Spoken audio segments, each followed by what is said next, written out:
Você está na TV Comunitária de Belo Horizonte, a TVC-BH. Eu sou Gilvander Luiz Moreira e nós estamos começando mais um programa Palavra Ética. Hoje nós temos a alegria e a responsabilidade de entrevistar Sidney Martins. Sidney, bem-vindo aqui no programa Palavra Ética. Muito obrigado, Gilvander. É um prazer estar aqui e um grande orgulho. Sinta-se em casa, tá? Muito obrigado. Sidney Martins é militante dos movimentos populares, é formado em gestão pública pela UniBH e é pós-graduado em gestão de projetos ambientais pela PUC Minas. Sidney, vamos começar do começo. Em rápidas palavras, conte para nós um pouquinho da sua história, onde você nasceu, as principais influências e marcas da infância, da adolescência, e se você nasceu aqui, como é que você veio parar na região metropolitana de Belo Horizonte? Bom, eu sou do estado do Rio de Janeiro, nasci na cidade de São Gonçalo. Carioca. Carioca, na verdade Fluminense, que é do outro lado da Baía da Guanabara. E nasci 2 de maio de 1968, percebe-se com uma grande efervescência, maio de 68. E a minha história, ela vai se dar logo depois que minha mãe muda, meu pai e minha mãe mudam para a cidade de Itaboraí, que é uma cidade histórica da região serrana do estado do Rio de Janeiro. E a partir dali, toda a minha infância vai se dar naquela cidade, do qual eu vou estudar em escola pública, vou me formar no antigo 2º grau, mas nesse período de escola, ali eu tenho o contato com várias lideranças, né, ligadas aos comunistas, ligadas à teologia da libertação, na década de 80, e eu começo a formar uma consciência política. Participo do movimento estudantil e, neste momento, começa a forjar uma nova consciência. A minha mãe, militante da Igreja Católica, eu gosto de dizer militante porque ela, de fato, é uma militante. Ela não apenas assistia às coisas lá na igreja. Ela participava, nunca foi filiada ao PT, mas ela foi praticamente da teologia da libertação, das SEBs, e aquilo tudo a gente convivia, comunidades eclesiais de base, a gente convivia com aquilo tudo e foi nos influenciando e moldando a nossa ideologia que hoje a gente...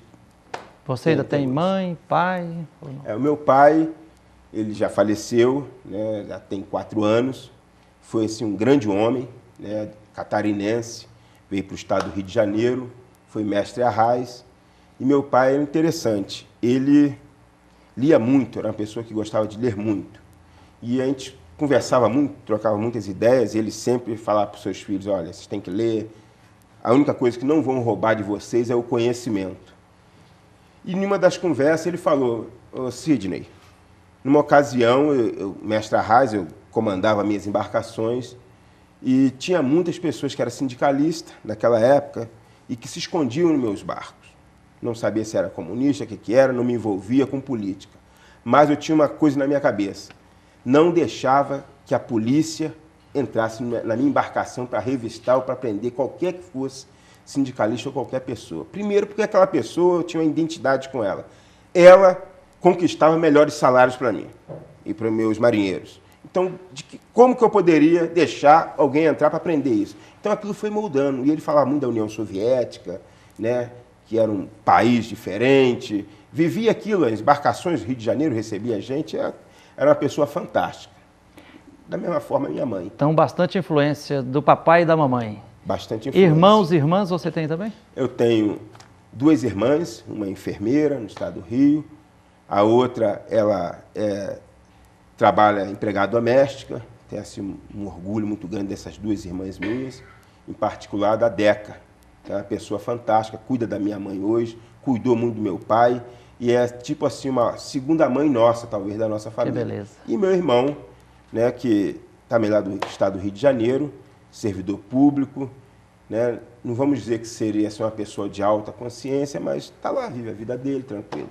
Sidney, e após terminar o 2º grau, se eu entendi bem, foi na escola pública, né? Escola pública. Você já foi direto para a faculdade ou foi trabalhar? Como é que foi? Naquela época era muito mais difícil, né, Frei Gilvander? Nós tínhamos alguns problemas, porque a gente era muito pobre, né? Apesar do meu pai ser da Marinha Mercante, Nós éramos famílias pobres, viviam em casebres, né, em Itaboraí. Tinha o nosso lote, aquele negócio todo, mas eram pessoas pobres. Conseguimos formar no 2º grau, foi assim uma coisa fantástica para minha mãe, porque ela, semi-analfabeta. Meu pai estudou até a 4ª série, apesar de ser uma pessoa muito inteligente, mas só conseguiu estudar até a 4ª série. Então, quando nós formamos no 2º grau, da minha família, foi o único do filho que formou, foi eu, foi uma festa para minha mãe, claro. né? Com todas as dificuldades que tinha em Itaboraí. Para você ter uma ideia, a diretora da nossa escola chegava na sala de aula e falava assim, olha, você não precisa ensinar muito para esses meninos, não, que eles vão plantar alface. Então aquilo era um absurdo para nós, que tínhamos professores com nível de consciência, que defendia Cuba, ou que defendia a questão social muito forte. Tive a sorte de ter esses professores públicos no estado do Rio de Janeiro e que foi moldando a nossa consciência. Eu só vim mesmo formar, fazer faculdade, basicamente 38 anos depois. Ah, sim. Ô Sidney, quando é que você chegou na região metropolitana de Belo Horizonte? Belo Horizonte... Como é que foi essa chegada aqui? Essa chegada aqui é o seguinte, a minha militância no Rio de Janeiro, eu tenho que registrar isso porque é importante. Eu militava no jornal Inverta, um jornal comunista do estado do Rio de Janeiro, que tem no Brasil todo, e tinha aqui também. Era um grupo, Organização Popular para Lutar, OPPL. A OPPL eram várias lideranças, agrupamentos comunistas que foram para a Baixada Fluminense na década de 70 e 80 e começou a dar formação política para os trabalhadores, para a classe trabalhadora. E a OPPL, a Organização Popular para Lutar, ela teve um momento no estado do Rio de Janeiro que nós tínhamos 40% sozinhos da Federação das Associações de Moradores, que era a FAMERJ, no Rio de Janeiro. A forma de militância era muito forte.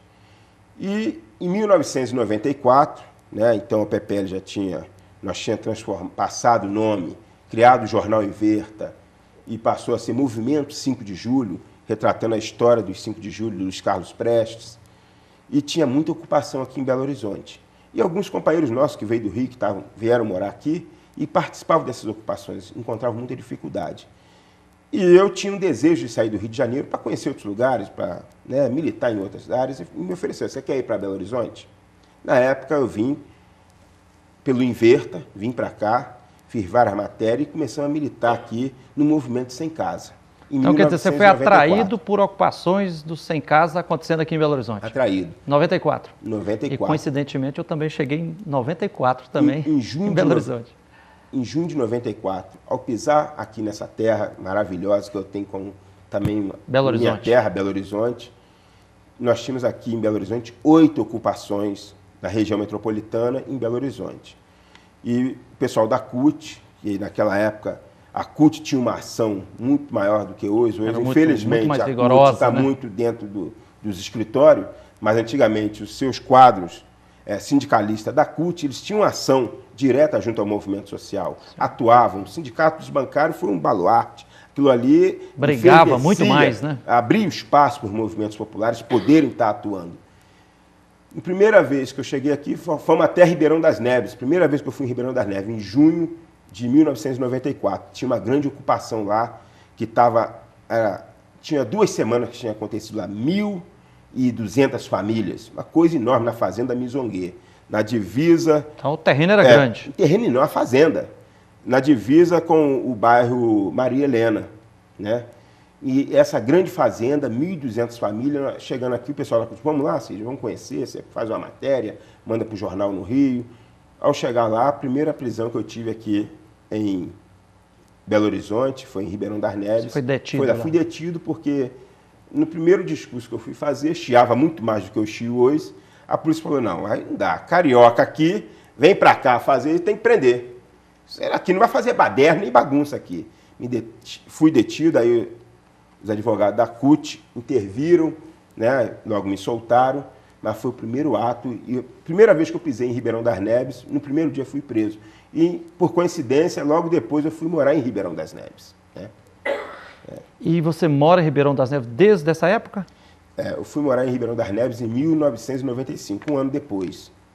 nós fomos para Ribeirão das Neves. Junto com a ocupação, depois dessas várias ocupações, nós criamos aqui um comando geral que era para unir as ocupações. Cada uma brigava separadamente, né? E tinha uma muito famosa aqui, que hoje é parte da luta do pessoal lá do Zilá Expósito, que tem várias pessoas, tem o índio que fazia parte dessa ocupação, que era a fazenda ali no Sarandi, no Córrego Sarandi. Naquela margem do Córrego Sarandi teve uma grande ocupação. Que tinha um movimento de luta pela moradia, né? E ali, a partir dali, surgiu o movimento de luta pela moradia, que foi unir todas essas 8 ocupações que tinha na região metropolitana em Belo Horizonte e criamos um comando único. Tinha os comandos das ocupações e cada representante dessas ocupações formava um comando único. E que foi uma luta assim, muito bonita, porque as pessoas acreditavam naquela vitória pela sua justeza e elas passaram a um processo de renovação, porque tiveram conquistas, né? Eu sempre falo, as melhores casas que tiveram aqui em Belo Horizonte de ocupação até hoje foram lá do Conjunto Birajara, no Zilá Expósito. Aquelas casas, mas foram uma conquista. Mesmo com o governo democrático popular, que era o Patrus e o Célio de Castro, foi uma conquista. Ok, Sidney, eu tive a alegria de te conhecer alguns anos atrás, participando, né, você como um dos líderes, da rede Nós Amamos Neves, né? Porque, de fato, assim, a situação social e a injustiça social campeia no município de Ribeirão das Neves, né, e em muitos outros municípios da região metropolitana, né? Conte para nós um pouco como é que nasceu a rede Nós Amamos Neves. Bom, é interessante, a rede Nós Amamos Neves nasceu basicamente em 2005 para 2006, né? A luta daquele povo, né, nossa, do povo de Ribeirão das Neves, contra a ida de mais presídio para Ribeirão das Neves. Antes de você falar, Ribeirão das Neves hoje, qual a população? A população de Ribeirão das Neves hoje está em 248 mil habitantes, né? Perdeu alguns habitantes nessa última contagem agora do censo do IBGE, 248 mil habitantes. Uma população enorme, é a quarta população da região metropolitana, né? Aqui é a cidade com o IDH mais baixo da região metropolitana, comparado ao Vale do Jequitinhonha, né? É considerado uma cidade dormitório? É considerado uma cidade, é chamada como cidade dormitório, ela é chamada de cidade dos presídios. Quantos presídios e quantos presos tem hoje? Hoje nós temos em média, né, nós somos 4 presídios, nós temos em média em Ribeirão das Neves cerca de 13% da população carcerária do estado de Minas Gerais, que está em torno de 50 mil presos. Lá em Neves nós temos cerca de quase 6 mil presos. E o governo está mandando, o governo do estado, mais um complexo penitenciário para lá, que é a PPP, né? Então tem muita gente que diz que Ribeirão das Neves é a cidade das prisões e dos presos. Infelizmente é tratado assim. Eu acho que é um duplo desrespeito. Primeiro é um desrespeito com a população de Ribeirão das Neves. Depois é um desrespeito com a população carcerária e com a população, os parentes dos presos que estão lá dentro. Porque o Estado quer fazer daquela região de Ribeirão das Neves, que é uma região muito bonita, apesar de muito pobre, e ter muitos loteamentos desregulares, vilas e favelas degradantes, né? Mas é uma cidade bonita. E que, a forma como o Estado trata o povo de lá, a gente fica muito preocupado. Ok, Sidney, a prosa está boa, mas nós vamos a um pequeno intervalo, daqui a pouquinho nós vamos continuar essa prosa. Nós estamos hoje aqui no Palavra Ética, entrevistando Sidney Martins, que é militante dos movimentos populares, é formado em gestão pública pela UniBH e também é pós-graduado em gestão de projetos ambientais pela PUC Minas. E o Sidney Martins é também um dos militantes firmes da rede Nós Amamos Neves. Nós vamos a um pequeno intervalo e voltamos já já para continuar essa entrevista aqui.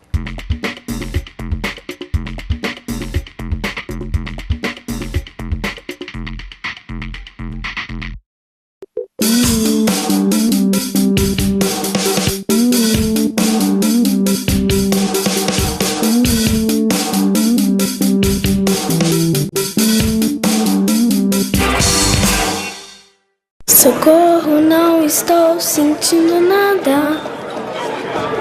Não vai dar mais pra chorar, nem pra rir. Socorro, alguém me dê um coração, que esse já não bate, nem apanha. Por favor, uma ajuda pequena, qualquer coisa que se faça, um aviso, um telefonema. Socorro, alguma rua que me dê sentido, em qualquer cruzamento, acostamento, encruzilhada. A exploração sexual de crianças e adolescentes é crime. Se você presenciar qualquer ato desse tipo, denuncie. A ligação é sigilosa e gratuita. Com a sua ajuda, podemos mudar o destino de muitas crianças.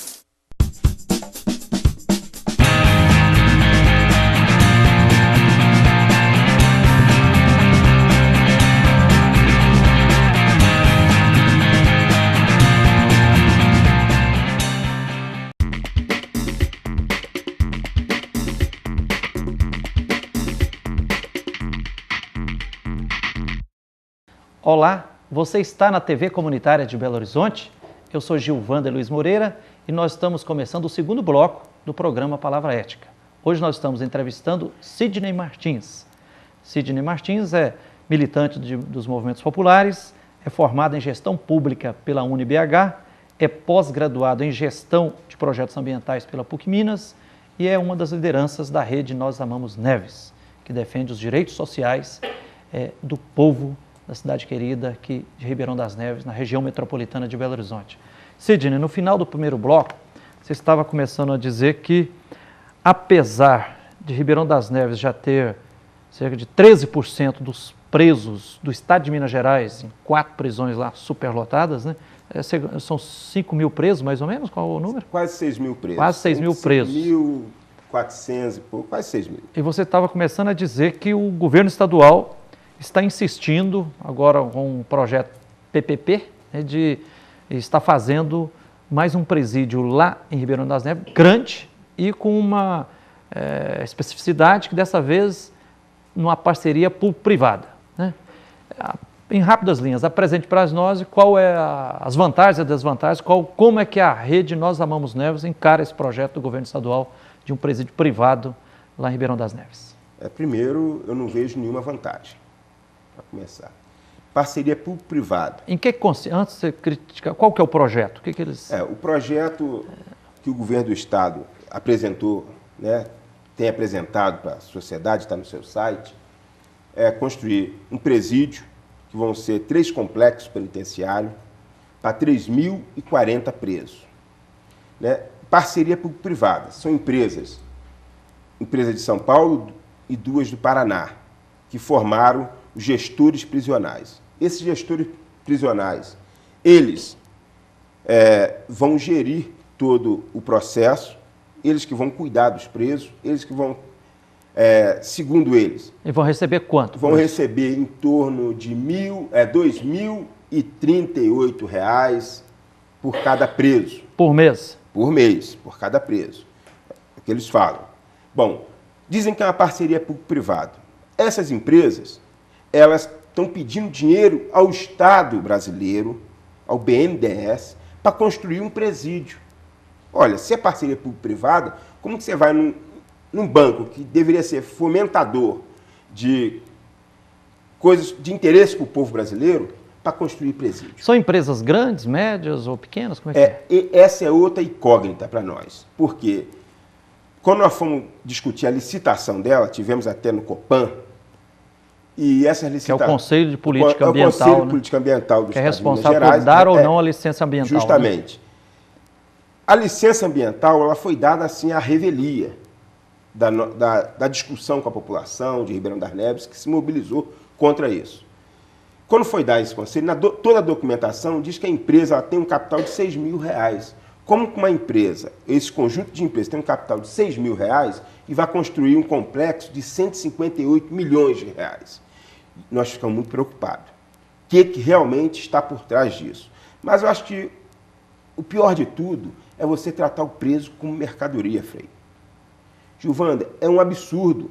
Nós sabemos que passado 1 ano, 6 meses, ou 1 ano, 2 anos, de 3.040 vai chegar a 6.000.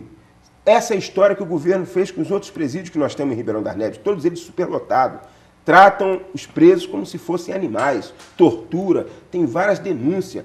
Isso a promotora de Ribeirão das Neves já está averiguando. É um absurdo a forma como estão sendo tratados os presos. E está levando mais esse presídio para lá. Ô Sidney, mas a Constituição brasileira não prescreve lá que segurança pública é algo dever do Estado? Privatizar não é algo inconstitucional? É inconstitucional, né? A Constituição é clara, é responsabilidade do Estado, né, cuidar dos seus apenados. Isso seria obrigação. A gente não sabe de que forma que o Estado de Minas Gerais, né, e aí o governo Aécio, antigamente o governador Aécio Neves, hoje senador, e o governador, o senhor Antônio Anastasia, de que forma que eles estão implementando isso. E por que o Estado brasileiro, o Ministério da Justiça, o Ministério Público Federal, ainda não fez uma intervenção para saber de fato o que significa isso. Porque o preso, né, primeiro que o sistema prisional nosso, ele não reeduca ninguém, não ressocializa ninguém, simplesmente é uma fábrica de desenvolver mais marginais. A maioria dos presos são jovens que estão lá, que nem precisariam estar lá. As estatísticas demonstram, né, que, por exemplo, hoje nas 20 APACs, aquelas prisões alternativas que tem no estado de Minas Gerais, parece que em torno de R$700, R$800 dá para se manter um preso nessas prisões. E o índice de resgate da dignidade humana é acima de 80%, né? Enquanto o nível de reincidência dos que saem desse sistemão aí, parece que o nível de reincidência no crime é muito grande, né? É muito baixo. Por que as APACs elas conseguem resgatar aquela pessoa? Porque a pessoa está convivendo com a comunidade, convive com a sua família. Ora, não seria muito mais lógico... E o preso é tratado com respeito à sua dignidade humana. Não seria muito mais lógico pegar esses R$2.200, R$300, R$2.038 e chegar aqui, ó, toma para a família, para você viver dignamente, cuidar do seu filho. Por que então? Você acha que ter presídio, como o Ministério da Justiça agora anunciou recentemente, mais não sei quantos milhões para construir mais presídio, será que é isso que nós estamos precisando? E o respeito, o resgate da vida humana. Quem está lá é pobre, a maioria é pobre, é negro, são jovens que traficaram, que fizeram uma venda de droga, que fumam uma droga aqui ou ali nas vilas de favela, e a maioria da periferia. Ô Sidney, quais as ações que a Rede Nós Amamos Neves, junto com a população de Ribeirão das Neves, já conseguiu fazer contra... Porque é claro lá, se fizer um plebiscito no município de Ribeirão das Neves, vai ser a esmagadora maioria do povo vai dizer, não queremos mais presídio, não é isso? Acredito que 90% da população vai dizer contra. Eu não diria 100%, porque tem sempre o espírito de porco.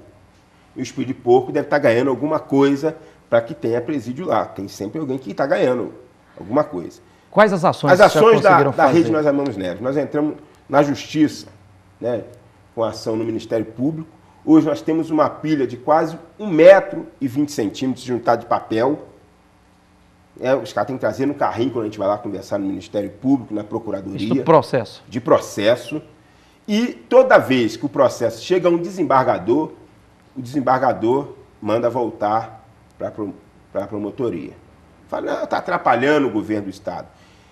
Este ano de 2011, nós tivemos várias manifestações na BR-040. Foi bloqueada. Né? Foi bloqueada com mais de 800 pessoas. Nós tivemos várias atividades em toda a Ribeirão das Neves. Tivemos apoio de várias lideranças fora de Neves, porque Ribeirão das Neves, a vantagem da rede é que outros estão nos apoiando.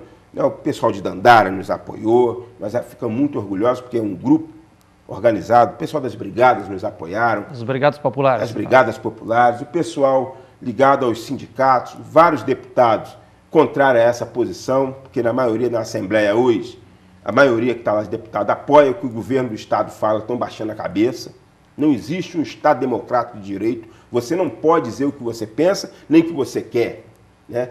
E muitas das vezes eles falam o que eles pensam e maltratam e pisam em cima da gente. Então a rede, ela desenvolveu várias ações. E a principal dela, que nós poderíamos dizer, foi o primeiro encontro dos movimentos populares de Ribeirão das Neves. Ribeirão das Neves vive um momento ímpar, um momento da sua história de resgatar, de juntar a comunidade católica, que tem dado um grande apoio, a evangélica, os movimentos populares, as associações de bairro, o movimento por transporte, que pela primeira vez da história conseguiu dar uma pressão em cima da Transimão, que é outra empresa que suga do Aliás, nosso o que povo o povo de Ribeirão das Neves. sofre de lá para vir para Belo Horizonte é uma... Sofre de vir de lá para Belo Horizonte e sofre na hora que vai. E é uma das empresas, uma passagem mais cara que nós temos na região metropolitana, é de Ribeirão das Neves, e o povo, nós sofremos. Nós temos bairros em Ribeirão das Neves que não tem água, falta água 24 horas direto, sem energia elétrica, ruas todas esburacadas. Então a rede vem desenvolvendo um trabalho de mobilização. Fora isso, nós conseguimos levar para lá, isso foi trabalho da rede Nós Amamos Neves, não foi de um deputado, de uma pessoa ou minha, não, foi do conjunto daquelas pessoas que lutam e querem ver Neves melhor. O Instituto Federal de Educação. O IFET. O IFET foi uma luta da rede Nós Amamos Neves. Nós colhemos mais... Já está trabalhando? Já está trabalhando lá, funcionando. Foi uma luta da rede que colheu mais de 20 mil assinaturas. Fomos até o ministro da Educação, o Haddad, isso em 2006. Fomos à Assembleia Legislativa, fomos procurar o Cefet. E quando o Lula foi lá, evidentemente, os políticos buzinaram, olha, o povo aqui já está cobrando uma escola federal. E o Lula, sabiamente, como ele é, de lidar com o povo, anunciou, olha, vou trazer para cá a escola federal. Talvez um dos equipamentos que o governo federal vai investir maior em Ribeirão das Neves. Por exemplo, então estamos trazendo uma escola federal para nós e nós vamos fazer parceria com ela. Já estamos conversando. Então isso para nós é um orgulho. O que a rede tem feito passa a ser um orgulho para todos nós. Inclusive agora no dia 10 de dezembro, Dia Internacional dos Direitos Humanos, também não vai passar em branco em Ribeirão das Neves. Vejam só, Ribeirão das Neves vai dar um exemplo para muitas cidades. Para muitas cidades. Nós vamos comemorar o Dia Internacional dos Direitos Humanos. Uma coisa que uma cidade que, igual Ribeirão das Neves, o pessoal fala que é dormitório, uma cidade que só tem presídio, o nível de consciência que chegou esse movimento popular. Vai ser dia 10, vamos concentrar às 14h30, em frente à prefeitura da cidade, no Centro de Neves, com faixa, cartazes, quem quiser participar está sendo convidado agora. E na escola, lá em frente à Igreja da Matriz, no Centro de Neves, nós vamos fazer um debate sobre direitos humanos e o direito da cidade. Ok, Sidney, nós não precisamos nem perguntar, está quase terminando o nosso tempo, mas os adolescentes e a juventude em Neves também está sofrendo as consequências da injustiça social? Sofrendo muito, Frei Gilvander. Sofrendo muito, porque em Neves, saiu agora no jornal Hoje em Dia, recentemente, essa semana, a terceira cidade que mais mata jovens é Ribeirão das Neves. Ribeirão das Neves, o índice de criminalidade é grande. As escolas estaduais estão todas depredadas. Então, eu acho que Neves merece respeito. Ok. Sidney, muito obrigado por essa entrevista aqui. Nós entrevistamos hoje aqui no Palavra Ética o Sidney Martins, que é militante dos movimentos populares, formado em gestão pública pela UniBH, pós-graduado em gestão de projetos ambientais pela PUC Minas, também um dos articuladores e militantes da rede Nós Amamos Neves. Lembrando que a programação da TV Comunitária de Belo Horizonte está acessível via internet no www.tvcbh.com.br, tvcbh.com.br. Também se pode assistir os nossos programas através da internet no palavraetica.blogspot.com, palavraetica.blogspot.com. Comunique-se conosco através do palavraetica@gmail.com, sugerindo, criticando, dando pistas de como conduzirmos melhor aqui os trabalhos na TV Comunitária. Agradecemos de coração a direção da TV Comunitária, aos funcionários que nos ajudam aqui, e a você, telespectador, telespectadora, que nos honra com a sua atenção. Obrigadão de coração. Até o próximo programa.